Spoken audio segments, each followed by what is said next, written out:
Hello, my loves, and welcome back to either Strange Playgrounds or Our Lives in Horror, depending on where you're listening to this on. Does that make any sense? Where you are listening to this? Probably not. Probably not. Hey, I've been at work all day and I've been busy doing all sorts of writerly stuff. It's been busy and I'm tired, so there. That's my excuse for everything at the moment. But yes, oh my God, I've been on a little bit of a kick recently. I've returned for the first time in many, many years to the works of Shakespeare. I had like a brief renaissance with Shakespeare in my 20s when I rediscovered the work after school. And of course, I mean, school is the place where interest in Shakespeare is largely beaten out of UK children because of the way it's presented, because it is required, it's prescribed. So of course people react against it, and it's a real shame. It's a real shame because Shakespeare is obviously in all of English literature he's one of those writers. In order to understand English literature, you have to understand Shakespeare. Shakespeare touches everything, absolutely everything. The stories, the archetypal stories of Shakespeare recur in almost every form of fiction you can think of that occurs today, and it's essential. Not only that, but his work is just it's a limitless mine. It's a cave of wonders for the writer. There's so much stuff to play with here, so much to draw on, so much to explore and base your stories around. It's absolutely wonderful. And I think, obviously, many children in the UK don't return to it. They don't return to it because they have bad associative memories with school, which is a hellhole for most children in the UK. I'm really sorry to say. Most children in the UK, school is not a good environment for. And the reasons for that are complex. And that includes, by the way, clever children, literate children. I was good academically when I was at school. But I didn't return to Shakespeare until my 20s. And part of that is because of the texts we had. I mean, when I remember when I did my GCSEs, the text we were given was the what I consider to be the absolute weakest, the most boring, the dullest of Shakespeare's plays, which is Romeo and Juliet. Oh God, bore me to tears. It's so dull. It's so dull. And I don't just mean in terms of the plot and the characters, but in terms of the themes as well. It's so boring. When a class next to ours, an English class next to us, got to do Macbeth, I remember the seething jealousy. I remember asking my teacher at the time, can I go and do that with them? Because Macbeth is fucking brilliant. Macbeth is such a great text. It has some of the best soliloquy, some of the best language, some of the best lines in Shakespeare. Not only that, it's a great story with weirdness, with like witches and destiny and fate and predeterminism warring with individual choice and responsibility. That it's so good. Macbeth himself is one of the great characters of literature. He's one of the great characters of literature because he is a character at odds with his essential self. The question that'll really burn your noggin if you go back to it is, if he hadn't met the witches, or if the witches hadn't told him what was potentially in his future, would he have become the murderous bastard that he becomes? And even though he did, does he bear any responsibility for it? Because the thing in Macbeth is that there is a predeterminism, there is fate baked into the story. If the witches hadn't told him, hadn't referred to him as who will be king hereafter, then he probably wouldn't have become the person that he became. He certainly wouldn't have murdered the king. He maybe wouldn't have murdered his friend Banquo. He wouldn't have gone on to murder children and women and hundreds of people because of his escalating paranoia. Or maybe he would. Maybe that's innate to him. Maybe that's actually who he is, and the witches just provide the impetus or the excuse for it, right? It's a brilliant character study. I mean, Macbeth is fantastic. It is absolutely fantastic. A look at escalating madness, the paranoia of power, and how getting what you think you want isn't necessarily what you want it to be. Brilliant. It's absolutely wonderful.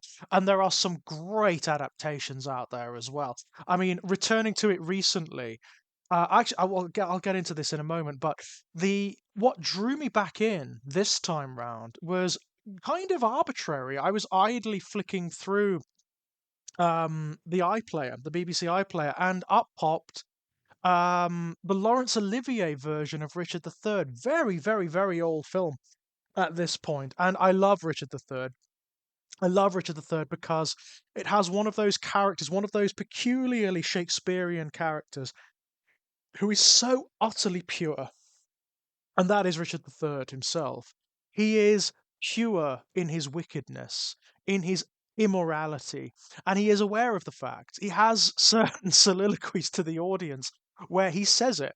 He basically says, "I am not what I am. When I play fair, it is a mask." And everything he does, he refers to himself as a villain. He's one of those wonderfully self-aware characters who refers to himself as a villain, and it's great. It's absolutely wonderful. And Laurence Olivier's portrayal of the character is it's the when you look at it, you can see the archetype for cinematic villainy for the next several decades. You can see how certain other actors have drawn upon that performance for their villains. Um, Hans Gruber in Die Hard is Richard III. He's a Germanic Richard III. Um, Funnily enough, Alan Rickman again, the Sheriff of Nottingham in Robin Hood, the Prince of Thieves, is essentially Richard III. It's absolutely brilliant. He's so snide, he's so snarky, he's so contemptuous of existence and life and everything around him. He does things. Richard III is great because he does things that don't even have merit with regards to his ultimate design, which is of course to take the throne.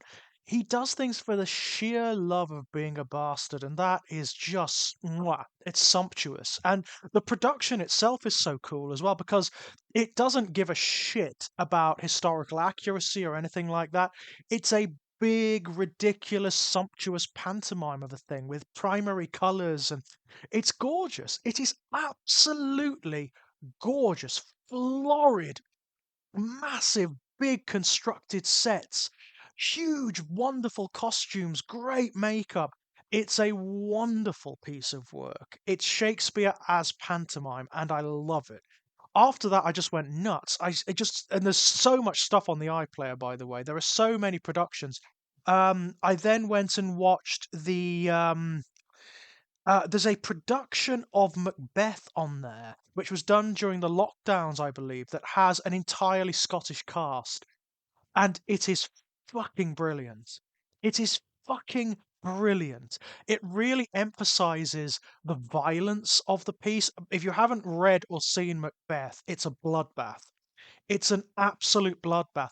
Macbeth, as time goes on, gets more and more paranoid about his position as king and about the prophecies of the witches or the fates or whatever you want to see them as. Um, and so goes out of his way to not just murder people who he thinks are threats to his throne, but their entire bloodlines, their entire families. So he kills their wives, he kills their children, or rather, he has their wives and children killed. And this production really goes for that. There is a sequence which involves the death of children, which is hideous. It's absolutely brilliant. It also ups the weirdness. It ups the weirdness factor, or rather, it emphasizes the weirdness innate to the text. So one of the things that makes Macbeth so interesting is, unlike most of Shakespeare's tragedies, there are supernatural elements at play, or at least preternatural elements. There are these characters that seem to be witches, or that seem to be the fates or the furies, creatures that can see fate and spin it and destiny and spin the lives of mortal men and women around their fingers. For what? Who knows? Seems to be for fun. It seems to be for a laugh, quite frankly. Um, and Macbeth is one of them. It's part of what makes the tragedy so profound. It's not like, say, it's not like Richard III, where everything that happens to Richard is because of shit that Richard does. Macbeth, there are other factors and powers at play, and that makes it triply tragic. And this production is beautiful. I would honestly seek that out, especially if you are one of those children the lingering taint of Shakespeare from school is still in your mind. Go and watch that production. Go to the iPlayer, type in Macbeth, and you'll find it. It's an all Scottish cast, and it is sublime. It's such a brilliant production. And on the back of that, I went and watched the Anthony Hopkins King Lear, the film. Again, King Lear is great. King Lear is a wonderful tragedy. What I like about King Lear, and this film really emphasizes this, is that throughout the first two-thirds, you hate Lear. You hate him. He's a bastard. He's horrible to everyone. He's a complete dick to his daughters, to his friends, to people who are completely loyal to him, and he's evil to them. However, it becomes apparent that he is suffering with some malady, some mental malady, which in this version it wouldn't have been much of a concept at Shakespeare's time, but in this version is emphasized as dementia or as Alzheimer's or some other degenerative neurological disease, and it is stunning. The way the perception of Lear tips about two-thirds of the way through, it's beautiful. It's absolutely beautiful. Also, Lear has one of my favorite characters in all of Shakespeare, which is the Fool. A fool in King Lear is great. He initially presents as just being a court jester, faith nuncle, all this garbage, all of this sort of capering nonsense. But there are these moments when he sits down with Lear and he suddenly becomes very grave, very solemn, and he gives fantastic, empathetic advice. It is the most wondrous thing. He's a great character, and the rapport that he has with Lear, that he builds with Lear, is wonderful. It's absolutely wonderful. He's one of the few characters who seems to genuinely understand what's going on. He's one of those weird characters who sits outside of the play like a vice, if you know what a vice character is. He is a character within the play who comments upon it, who seems to be aware of like the contrived nature of the play, of the themes, and is interjecting. It's really, really interesting. You get that a lot in Shakespeare. You do get that a lot in Shakespeare. The witches, the fates in Macbeth are kind of this too. They are the characters who are aware. The reason they are aware of the future or of fate is because they're aware of the plot. They're aware of where the characters are going. And on the back of that, I went and watched the Orson Welles version of Macbeth, which is also on the iPlayer, and that is weird.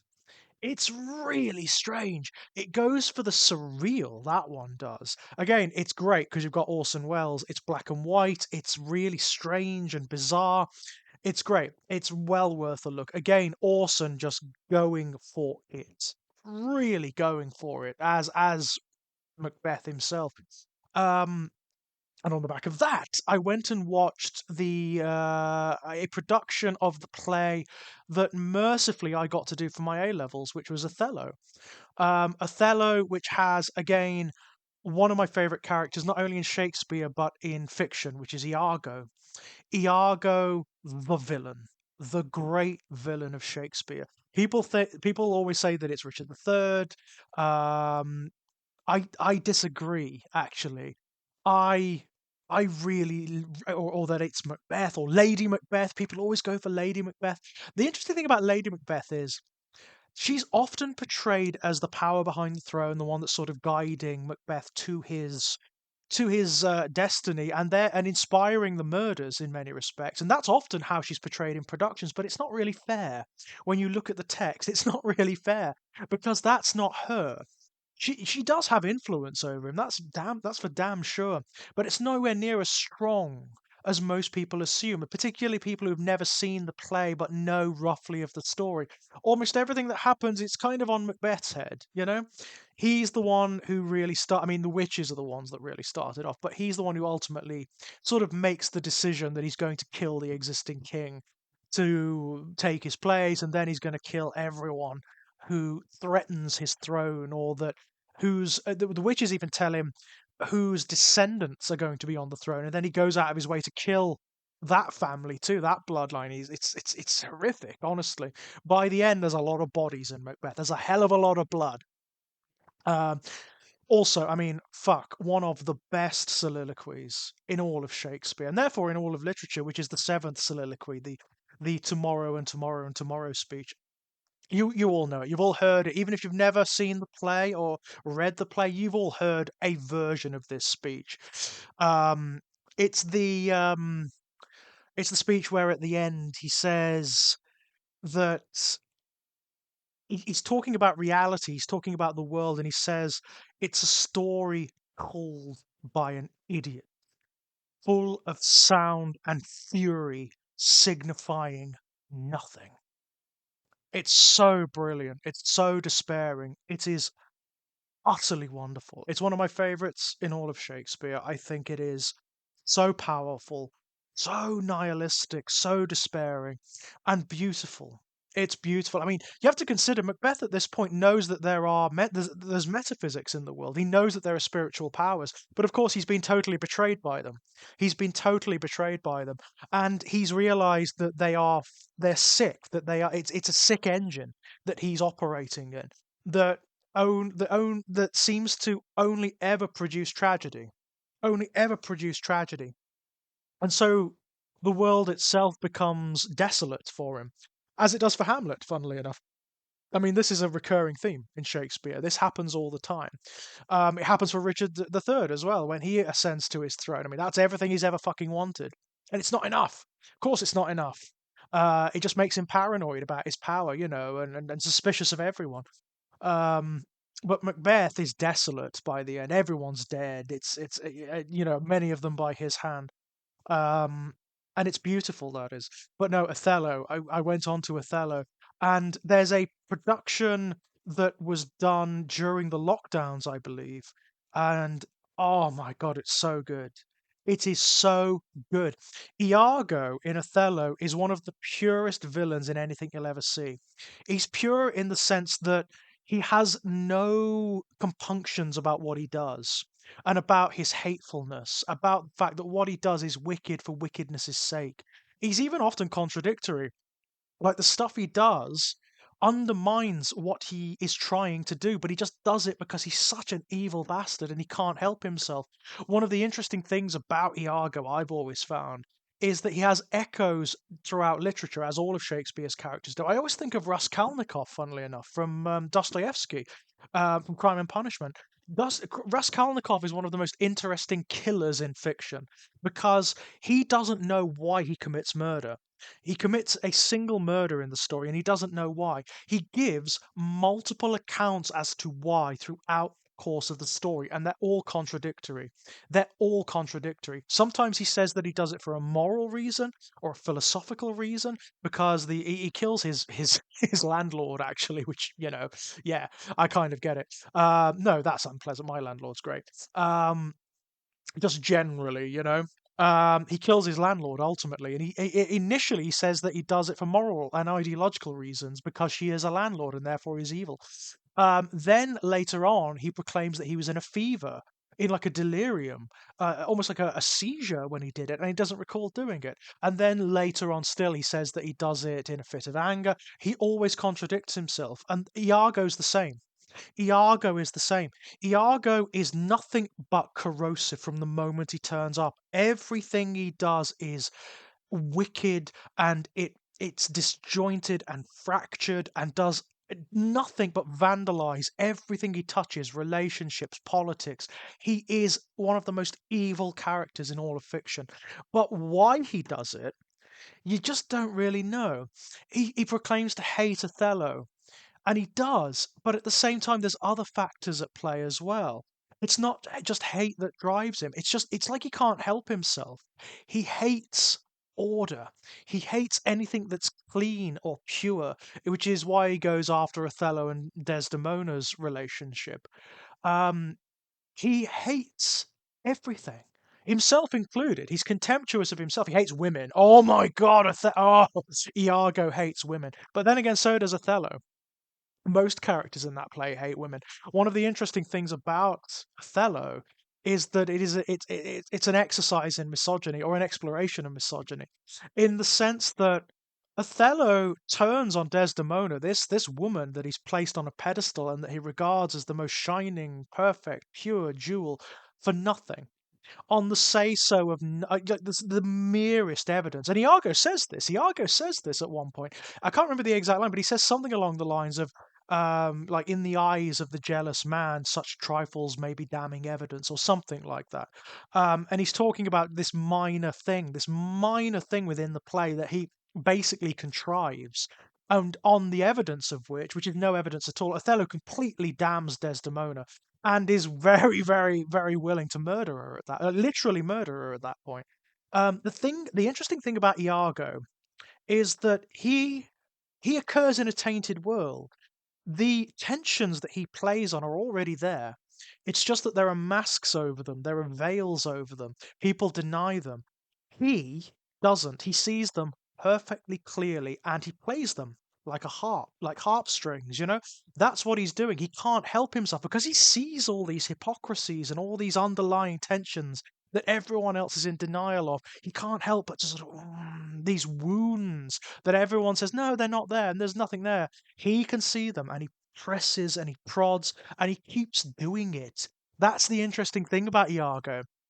Even when he's absolutely won, he has absolutely done everything that he needs to do in order to destroy Othello and Desdemona and everyone around him. He just keeps going. He keeps going and going and going and going. He's like a force of nature. He's like a force of nature, Iago, and there's something really wonderful about that.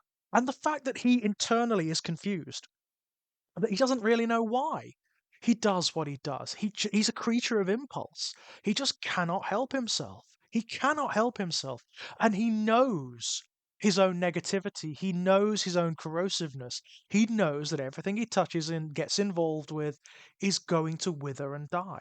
And it's wonderful. It's wonderful to experience. I just fucking love it. I fucking love it so, so much.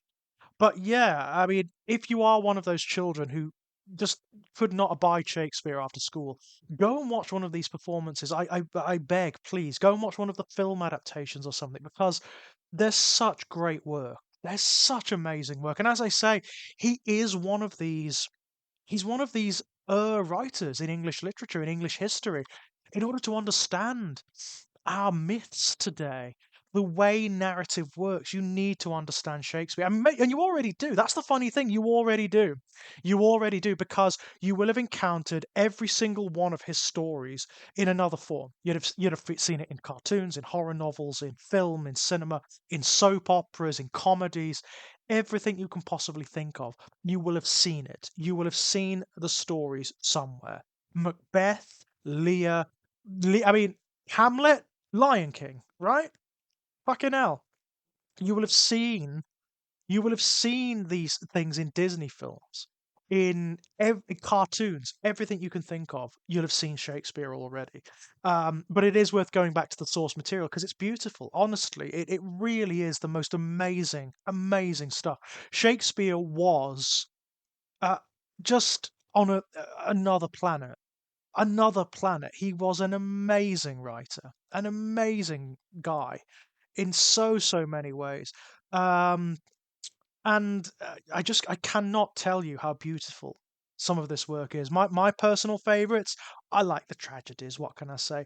I love Lear. I love Hamlet. I love Macbeth. I fucking adore Richard III. I think is amazing.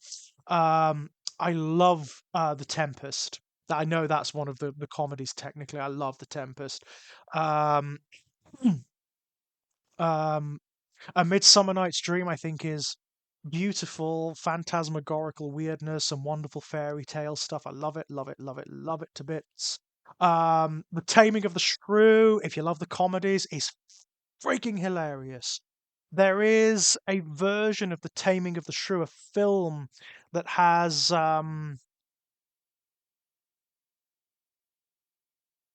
Oliver Reed in it. That has Oliver Reed in it, and that is so funny. It's so funny. It's so bawdy. Oh my god! Honestly, that Shakespeare is full of sex jokes. It wouldn't believe. King Lear opens with one. It opens with one. And that's one of the tragedies. It's unbelievable. There are sex jokes all the way through, and they're often quite overt. They're quite near the knuckle, but I mean, and when you understand them, they're really fucking funny. They are really fucking funny. Um, but yeah, please go. I mean, please, please, please go and reconnect with Shakespeare because it is so. I cannot tell you how wonderful it's been revisiting it this time. It's been wonderful. It has been one of those things that's it's inspired me. It's made me, it's made me really, really passionate about writing. I mean, I'm passionate about writing all the time, but this has really lit a fire under me. It's stunning stuff. Absolutely stunning stuff. Until next time, my loves. Bye bye.